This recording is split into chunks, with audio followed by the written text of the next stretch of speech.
नमस्कार किसान भाइयों, स्वागत है आपका चैनल एग्री आकाश पे। किसान भाइयों, आज की इस वीडियो में हम बात करने वाले हैं कि जून के महीने में हम भिंडी की बुआई करके एक काफ़ी अच्छा प्रॉफिट कैसे कमा सकते हैं। जब हमारी भिंडी तैयार होगी उस समय जुलाई के लास्ट तक हमें काफ़ी अच्छा प्रॉफिट कमाना शुरू कर चुके होंगे और अगस्त, सितंबर, अक्टूबर आने वाले 3 महीने बहुत अच्छा प्रॉफिट हम कमा सकते हैं। तो कैसे खेती करें और कैसे एक अच्छा उत्पादन लें, इस बारे में आपको A to Z जानकारी देने वाला हूं। साथ ही वीडियो के अंतिम में मैं आपको 2-3 टिप्स ऐसी भी देने वाला हूं जिससे जो आपकी भिंडी है इसका उत्पादन काफ़ी ज़्यादा बढ़ जाएगा और आपकी बरसात की जो भिंडी है उसमें कोई रोग भी नहीं लगेगा। तो चलिए शुरू करते हैं। किसान भैया, बरसात में जब हम भिंडी की खेती करने जा रहे हैं तो हमें मिट्टी का विशेष ख्याल रखना चाहिए। किसान भैया, बरसात में आप भिंडी की जो खेती है वो कई तरह की मिट्टियों में कर सकते हैं। भिंडी की खेती के लिए जो सबसे अच्छी मिट्टी होती है बरसात में वो होती है रेतीली और चिकनी। इन दोनों मिट्टियों में आप काफ़ी अच्छा उत्पादन ले सकते हैं। और भिंडी की जो सबसे अच्छी मिट्टी होती है वो होती है दोमट मिट्टी। ध्यान रखें, मिट्टी में कार्बनिक पदार्थ अच्छी मात्रा में होने चाहिए और खेत में पानी निकलने की व्यवस्था होनी चाहिए।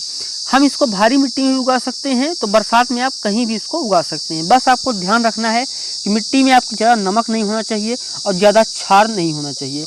मिट्टी का pH मान 6 से लेकर के 6.5 तक का जो होता है और भिंडी की खेती के लिए काफ़ी ज़्यादा अच्छा होता है। और अब हम बात करते हैं खेत की तैयारी की। किसान भाइयों, भिंडी के लिए खेत की तैयारी काफ़ी ज़्यादा इंपॉर्टेंट होती है। खासकर जब हम बरसात में कर रहे हैं तो ये और ज़्यादा इंपॉर्टेंट हो जाती है। किसान भाइयों, हमें खेत को अच्छे से तैयार करना चाहिए। उसके लिए हमें 4 से 5 गहरी जुताई करनी चाहिए और उसमें हमें 100 से 150 कुंटल सड़ी हुई गोबर की खाद डाल देनी चाहिए। ध्यान रखें, जितनी ज़्यादा आप गोबर की खाद डालेंगे, रासायनिक खाद आपको उतना कम डालना पड़ेगा। किसान भाइयों, 100 से 150 कुंटल गोबर की खाद डाल करके हमें आखिरी जुताई कर देनी चाहिए। उसके बाद हम उसमें अब बेड बनाएंगे। ध्यान रखें, बरसात में अगर आप भिंडी की खेती कर रहे हैं तो आप बेड जरूर बनाएं, क्योंकि बेड बनाने से फ़ायदा होता है कि पौधों में पानी भी नहीं लगता है, पानी निकल भी जाता है और उत्पादन भी काफ़ी ज़्यादा अच्छा होता है। बेड आपको कैसे बनाना है वो भी समझ लीजिए। किसान भाइयों, बेड आपको बनाना है 60 से 70 सेंटीमीटर का, जिसकी चौड़ाई होगी। लंबाई आप अपने खेत के हिसाब से रखें और बीच में नालियाँ जैसे बनाते हैं आप, उनको थोड़ा गहरी कर दें। इससे जो पानी है, जब बरसात में पानी ज़्यादा बरसेगा तो वो आराम से निकल जाएगा।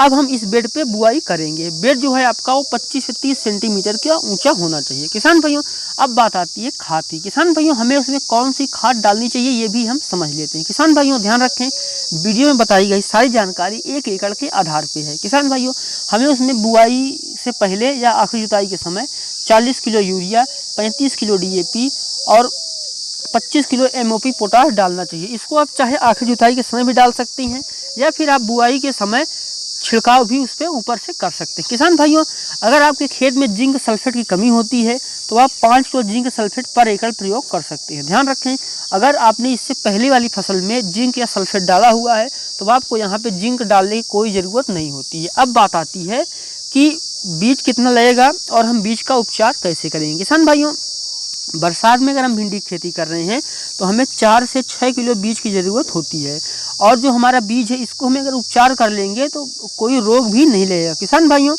हमें अगर आपको जो भिंडी की बुआई आप कर रहे हैं उसका जमाव अच्छा लेना चाहते हैं तो आपको 24 घंटे पहले भिंडी को पानी में भिगो देना चाहिए।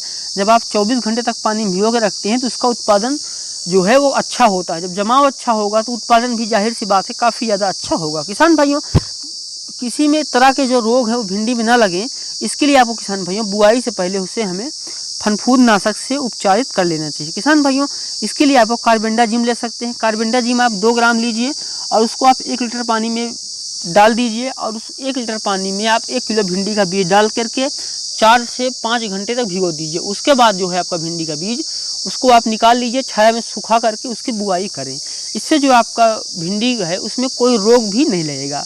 और अब हम बात करते हैं कि बुआई कैसे करें। किसान भैया, बरसात में भिंडी की खेती से अच्छा उत्पादन लेने के लिए हमें जो बुआई का सही समय होता है वो 1 जून से लेकर के 30 जून आप पूरे महीने बो सकते हैं। ध्यान रखें, जितना पहले आप बोएंगे उतना अच्छा रेट आपको मिल सकता है।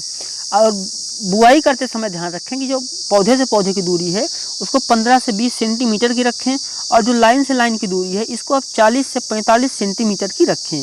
बीजों को आप ज़्यादा गहराई में ना बोएं, इससे जमाव कम होता है। अगर आप ज़्यादा गहराई में बो देंगे तो पानी जब बरसेगा तो आपका बीज सड़ जाएगा। इसलिए आपको बीज को केवल 1 से 2 सेंटीमीटर की गहराई में ही बोना चाहिए। किसान भाइयों, ध्यान रखें कि जब आप बुआई कर रहे हो थोड़ा बचा भी लीजिए, क्योंकि जब बीज आप बचाते हैं तो हो सकता है कोई पौधा अच्छा जमाव ना करे तो आप वहाँ से वापस उसमें बुआई कर सकते हैं। किसान भाइयों, अब बात आती है खरपतवार नियंत्रण की। किसान भाइयों, भिंडी की फसल में बरसात में कई तरह के जो खरपतवार हैं उग जाते हैं। उससे बचने के लिए किसान भाइयों, हमें पहले जो निराई गुड़ाई है वो 10 से 15 दिन की अवस्था पे कर देनी चाहिए, और जो दूसरी निराई गुड़ाई है किसान भाइयों, वो हमें 30 दिन के अंदर कर देनी चाहिए। इससे क्या होगा, जो हमारा जो पौधा है उस पर किसी तरह का फनफूद जनित रोग भी नहीं फैलेगा और अच्छे तरीके से ग्रोथ भी करेगा। किसान भाइयों, अगर आप हाथ से खरपतवार निकालने में असमर्थ हैं, आपके यहाँ लेबर की कमी है, आप हाथ से खरपतवार नहीं निकाल सकते हैं, तो आपको क्या करना है, 1 लीटर पेंडीमेथलिन लेना है।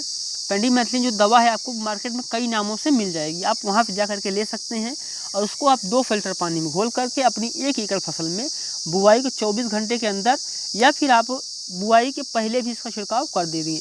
इसके क्या होगा कि आपकी जो भिंडी है उसमें किसी तरह का खरपतवार उग ही नहीं पाएगा। किसान भाइयों, अब बात आती है सिंचाई की। किसान भाइयों, बरसात में हमें भिंडी की ज़्यादा सिंचाई करने की ज़रूरत नहीं पड़ती है, लेकिन अगर बारिश नहीं हो रही तो हमें 10 से 12 दिन पर सिंचाई करते रहना चाहिए। ध्यान रखें, फूल और फल बनते समय भिंडी की सिंचाई का विशेष ख्याल रखें। किसान भाइयों, अब बात आती है, जैसे मैंने वीडियो के शुरू में आपसे कहा था कि वीडियो के लास्ट में आपको एक ट्रिक भी बताने वाला हूँ। किसान भाइयों, जब आपकी जो भिंडी हो 10 से 15 दिन की स्थिति पे हो, उस समय हमें उसमें एक काम करना है जिससे कि जो हमारा पौधा है वो अच्छे से विकास करेगा और उसकी ज़्यादा शाखाएँ निकलेंगी। उसके लिए आपको करना क्या है, 19-19-19 NPK ले लीजिए, जिसमें कि नाइट्रोजन, फॉस्फोरस और पोटेशियम तीनों होते हैं। इसको आप 2 फिल्टर पानी में घोल करके अपनी फसल पे छिड़काव कर दीजिए।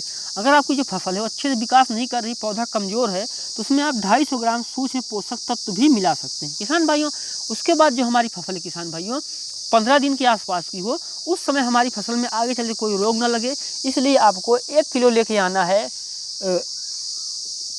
साइथेन M45। ये दवा है, आपको इंडोफिल M45 के नाम से मिल जाएगी।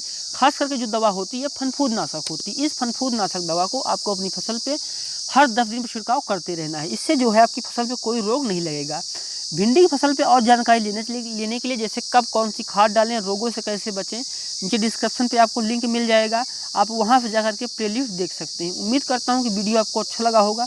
अगर ये वीडियो आपको अच्छा लगा है तो वीडियो को लाइक कर दीजिए। चैनल पे पहली बार आए हैं, चैनल को सब्सक्राइब कर लीजिए, क्योंकि इस चैनल पर हम आपके लिए खेती बाड़ी जुड़ा हुआ कंटेंट बनाते रहते हैं। वीडियो देखने के लिए आपका धन्यवाद।